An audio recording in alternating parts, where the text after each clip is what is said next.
Friends, welcome to ITI gold technical channel में आपका स्वागत है। Daily current affairs, vacancies, information, ITI से रिलेटेड वीडियो पाने के लिए हमारे चैनल को सब्सक्राइब कीजिए। सब्सक्राइब करने के बाद बेल आइकन को ऑन कीजिए ताकि मैं जो भी नया वीडियो बनाऊँ सबसे पहले आपके पास पहुँचे। आप उसे देखिए। यदि आपको सेशन अच्छा लगता है, सेशन से कुछ जानकारी मिलती है तो इसे लाइक कीजिए और दोस्तों में शेयर कीजिए। चलिए देखते हैं आज का सेशन में क्या है। यदि आप अपने चैनल ITI गोल्ड टेक्निकल पर पहली बार आए हो तो इसे सब्सक्राइब कीजिए और अपने दोस्तों से भी जरूर करवाइएगा। आज हम पढ़ेंगे 7 मार्च 2022 से जितने भी इंपॉर्टेंट करंट अफेयर क्वेश्चन बनेंगे वह इस वीडियो में पढ़ेंगे। तो चलिए देख लेते हैं आज का पहला क्वेश्चन क्या है। हाल ही में विश्व नागरिक सुरक्षा दिवस कब मनाया गया है? तो इस क्वेश्चन का right answer option number D, 3 मार्च को यह दिवस मनाया गया है। नागरिक सुरक्षा दिवस प्रतिवर्ष 1 मार्च को दुनिया भर में नागरिक सुरक्षा के महत्व और इसके लिए अपने प्राणों की आहुति देने वाले कर्मियों को सम्मानित करने के लिए मनाया जाता है। दिन का उद्देश्य नागरिक सुरक्षा, नागरिक रक्षा और आपातकालीन प्रबंधन के लिए बारे में जागरूकता बढ़ाने और बढ़ावा देने ताकि आपात स्थिति में नागरिक आबादी को खुद से बचाना और आपदा के जोखिम को कम करने के लिए बेहतर तरीके से तैयार किया जा सके। और नागरिक सुरक्षा दिवस का आधिकारिक उद्घाटन किया गया था 2012 में। तो इसका राइट आंसर है ऑप्शन नंबर बी। चलिए नेक्स्ट क्वेश्चन को चलते हैं। नेक्स्ट क्वेश्चन है, हाल ही में बोल्ट्जमान मेडल के लिए किसे चुना गया जो पहले भारतीय बने? तो इस क्वेश्चन का right answer option number A, professor Deepak Dhar को चुना गया है। यही है प्रोफेसर दीपक धर। भौतिक विज्ञानी प्रोफेसर दीपक धर बोल्ट्जमान पदक से सम्मानित होने वाले पहले भारतीय बन गए हैं। International union of pure and applied physics के सांख्यिकी भौतिक पर आयोग सांख्यिकी भौतिक के क्षेत्र में योगदान के लिए 3 साल में एक बार यह पदक प्रदान किया जाता है और पदक प्रस्तुति समारोह इस साल अगस्त में टोक्यो में होने वाले स्टेट फिज 28 सम्मेलन के दौरान आयोजित किया गया। इसका राइट आंसर ऑप्शन नंबर ए। चलिए नेक्स्ट क्वेश्चन को चलते हैं। नेक्स्ट क्वेश्चन है, हाल ही में बैंक ऑफ महाराष्ट्र ने किस राज्य में प्रोजेक्ट बैंक सखी लॉन्च किया है? तो इस क्वेश्चन का राइट आंसर है ऑप्शन नंबर डी। इसका राइट आंसर है उड़ीसा। उड़ीसा में बैंक ऑफ महाराष्ट्र ने यहाँ प्रोजेक्ट बैंक सखी लॉन्च की। सार्वजनिक क्षेत्र के ऋणदाता बैंक ऑफ महाराष्ट्र ने ऑनलाइन बैंक खाता खोलने के लिए महाग्राम और Sunivesh India finance services private limited के सहयोग से उड़ीसा में प्रोजेक्ट बैंक सखी शुरू करने की घोषणा की है। और यह बैंक खाते खोलने के लिए उड़ीसा के लोगों को घर घर और परेशानी मुक्त पहुंच प्रदान करेगा। उड़ीसा के लोग हमारी अभिनव ग्राहक अनुकूल वित्तीय सेवाओं का उपयोग कर रहे हैं और डिजिटल और भौतिक टच पॉइंट में सर्वश्रेष्ठ ग्राहक अनुभव का उपयोग कर रहे हैं। तो इस क्वेश्चन का right answer option number D. चलिए नेक्स्ट क्वेश्चन को चलते हैं। नेक्स्ट क्वेश्चन है, हाल ही में गूगल ने किस देश में शुरू किया है प्ले पास सब्सक्रिप्शन प्रारंभ किया? तो इस क्वेश्चन का right answer option number C, Bharat में यह गूगल ने प्ले पास सब्सक्रिप्शन प्रारंभ किया है। गूगल ने भारत में प्ले पास सब्सक्रिप्शन सेवा शुरू करने की घोषणा की है जो एंड्रॉयड डिवाइस उपयोगकर्ताओं के विज्ञापनों, इन ऐप खरीदारी और अग्रिम भुगतान के बिना 1000 से अधिक एप्लीकेशन और गेम तक पहुंच प्रदान करेगी। और गूगल ने इन बयान में कहा है कि प्ले पास जो वर्तमान में 90 देशों में उपलब्ध है और 59 देशों में डेवलपर्स से 41 श्रेणियाँ और 1000 प्लस शीर्षकों का एक उच्च गुणवत्ता और क्यूरेटेड संग्रह पेश करेगा, जिसमें भारत के कई देश भी शामिल हैं। गूगल के प्रेजेंट टाइम पर CEO है सुंदर पिचई जो भारतीय मूल से हैं और गूगल की स्थापना की गई थी 4 सितंबर 1998। इसका मुख्यालय है माउंटेन व्यू, कैलिफोर्निया, संयुक्त राज्य अमेरिका में। इस क्वेश्चन का राइट आंसर ऑप्शन नंबर ए। चलिए ऑप्शन नंबर सी इसका राइट आंसर। नेक्स्ट क्वेश्चन है, हाल ही में किसने इंडस्ट्री कनेक्ट 2022 का लॉन्च किया है? तो इस क्वेश्चन का राइट आंसर है option number B, Mansukh Mandaviya ji ने अभी इंडस्ट्री कनेक्ट 2022 लॉन्च किया गया।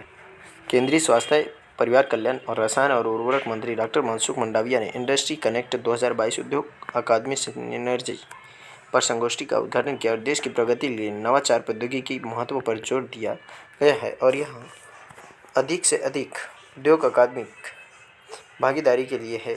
बड़े पैमाने पर अभिनव उत्साह और विनिर्माण गुणवत्ता वाले उत्पाद प्रधानमंत्री के मेक इन इंडिया और मेक फॉर द वर्ल्ड दृष्टिकोण में मदद करेंगे। तो इस क्वेश्चन का right answer option number B. चलिए नेक्स्ट क्वेश्चन की ओर चलते हैं। नेक्स्ट क्वेश्चन है, हाल ही में भारत और किस देश ने द्विपक्षीय स्वैप व्यवस्था BASA का नवीनीकरण किया है? तो इस क्वेश्चन का right answer option number D, इसमें जापान भी शामिल है। जापान और भारत ने द्विपक्षीय स्वैप व्यवस्था BASA का नवीनीकरण किया है और जिसका आकार 75 बिलियन अमेरिकी डॉलर तक है। और BSA तक दो तरफा व्यवस्था है जहां दोनों प्राधिकरण अमेरिकी डॉलर के बदले में अपनी स्थानीय मुद्राओं को स्वैप कर सकते हैं और इस मामले में ली जाने वाली ब्याज दर समझौते पर हस्ताक्षर करने के समय तय की जाती है और इसलिए यह विनिमय दर में उतार चढ़ाव के कारण होने वाले जोखिम को कम करती है। वास्तविक द्विपक्षीय स्वैप जापान और भारत के मध्य में हुई है। इसका नवीनीकरण, जापान की राजधानी है टोक्यो और यहाँ पर मुद्रा है जापानी येन और यहाँ पर जापान सम्राट है नारुहितो और यहाँ पर प्रधानमंत्री है फूमियो किशिदा। कौन है? Fumio Kishida. इस क्वेश्चन का राइट ऑप्शन नंबर डी इसका राइट आंसर है। चलिए नेक्स्ट क्वेश्चन के चलते हैं। नेक्स्ट क्वेश्चन है, हाल ही में भारतीय एक्सल लाइफ इंश्योरेंस के ब्रांड एम्बेसडर कौन है? तो इस क्वेश्चन का right answer option number C, Vidya Balan को अभी भारतीय एक्सा लाइफ इंश्योरेंस के ब्रांड एम्बेसडर नियुक्त किया है। भारतीय एक्सा लाइफ इंश्योरेंस ने राष्ट्रीय पुरस्कार विजेता अभिनेत्री विद्या बालन को अपनी ब्रांड एम्बेसडर नियुक्त किया है। वह ब्रांड एम्बेसडर के रूप में भारतीय एक्सा लाइफ इंश्योरेंस के चैंपियन को बढ़ावा देने में मदद करेगी और भारतीय एक्सा लाइफ इंश्योरेंस भारत के अग्रणी बिजनेस ग्रुप भारतीय और वित्तीय सुरक्षा और संपत्ति प्रबंधन में दुनिया के अग्रणी संगठनों में से एक एक्सा का संयुक्त उद्यम है। भारतीय लाइफ एक्सा इंश्योरेंस के MD एंड CEO हैं पराग राजा और इसकी स्थापना की गई सन 2007 में और भारतीय एक्सा लाइफ इंश्योरेंस का मूल संगठन है भारतीय एंटरप्राइजेज। तो इस क्वेश्चन का right answer option number C. चलिए नेक्स्ट क्वेश्चन के चलते हैं। नेक्स्ट क्वेश्चन है, हाल ही में किसने टेक कॉन्क्लेव 2022 का उद्घाटन किया? इस क्वेश्चन का राइट आंसर है,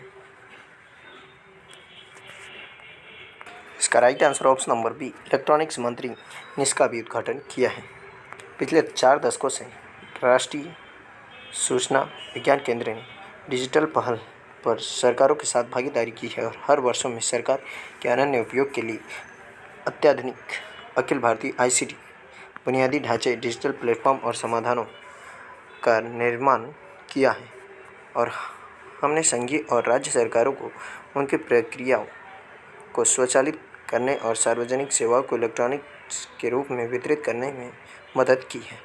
तो इस क्वेश्चन का right answer option number B. चलिए नेक्स्ट क्वेश्चन के चलते हैं। नेक्स्ट क्वेश्चन है, हाल ही में तमिलनाडु के मुख्यमंत्री M.K. स्टालिन की आत्मकथा उंगलील ओरुवन का विमोचन किसने किया है? तो इस क्वेश्चन का राइट आंसर है ऑप्शन नंबर ए, इसका राइट आंसर है कांग्रेस अध्यक्ष राहुल गांधी ने अभी इसका विमोचन। कांग्रेस नेता राहुल गांधी जी ने चेन्नई में तमिलनाडु के मुख्यमंत्री M.K. स्टालिन की आत्मकथा उंगलील ओरुवन वन अमंग यू का पहला खंड लॉन्च किया और आत्मकथा में पहले भाग में उनके प्रारंभिक जीवन का अनुभव है और इसमें उन्होंने 1976 तक के 23 वर्षों को याद करते हुए अपने स्कूल और कॉलेज के दिनों को, किशोरावस्था, प्रारंभिक राजनीतिक योगदान, वैवाहिक जीवन और MIA से संघर्ष का पता लगाया।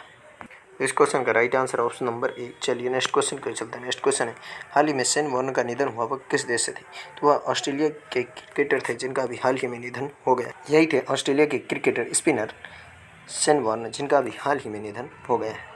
ऑस्ट्रेलिया के महान स्पिनर शेन वॉर्न का 52 वर्ष की आयु में निधन हो गया। वह शेन वॉर्न इस खेल को खेलने वाले सबसे महान क्रिकेटरों में से एक हैं और उन्होंने 145 टेस्ट में 708 विकेट लिए और उनका करियर 1992 से 2007 तक 15 साल तक चला और वह 1999 में ऑस्ट्रेलिया के साथ विश्व कप विजेता भी थे और उन्होंने खेल के इतिहास में सबसे महान गेंदबाजों में से एक माना जाता है और क्योंकि वह 1990 और 2000 के दशक से शुरुआती में प्रमुख ऑस्ट्रेलियाई पक्षों का एक अभिन्न अंग भी थे और इन्होंने अन्य गेंदबाज की तुलना में अधिक विकेट भी लिए हैं और 195 पर खड़ा था और 2013 में उन्हें ICC हॉल ऑफ फेम में शामिल किया गया था और उन्होंने राजस्थान रॉयल्स के कप्तान के रूप में इंडियन प्रीमियर लीग IPL के उद्घाटन संस्करण को भी जीता है और उन्हें ऑस्ट्रेलिया का अब तक का सबसे महानतम कप्तान माना जाता है।